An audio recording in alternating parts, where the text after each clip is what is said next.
What's up guys? This is Marco Masa at nasa set tayo ng Akusada. So ngayon, gagawa tayo ng mga quick get to know me questions. Let's go! First question, pancakes or silog breakfast? Silog breakfast. Cartoons or anime? Anime. Basketball or mobile games? Both. Both talaga. Study first or love? I mean, pwede naman din parehas. Kasi, di ba, para may inspirasyon ka. Online classes or in-person classes?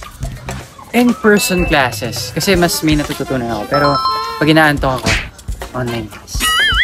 Favorite subject in school? Basic calculus or siguro, yun, kasi math or science.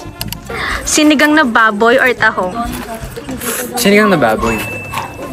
Dream role in a movie or teleserye? Mahilig talaga ako sa action eh. So siguro yung mga gangster. Gusto ko rin gawin yun kasi nahilig ako sa mga K-drama na action na gano'n. Favorite line you have said in a scene? Favorite line I have said in a scene? Siguro pinaka-remarkable to sa akin pero ayun, Panginoon, ito po pala ang luha.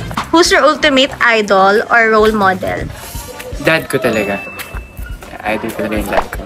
Sacrifice for them or sacrifice for yourself? Sacrifice for them. Who is your character in Akusada? I'll be playing Tristan Astor. Yeah. Pero kung i-describe ko siya, isa siyang mapagmahal na kapatid, mabait, kuwela, palabiro siya sa family niya. He wants to make his family happy by his jokes, by being playful.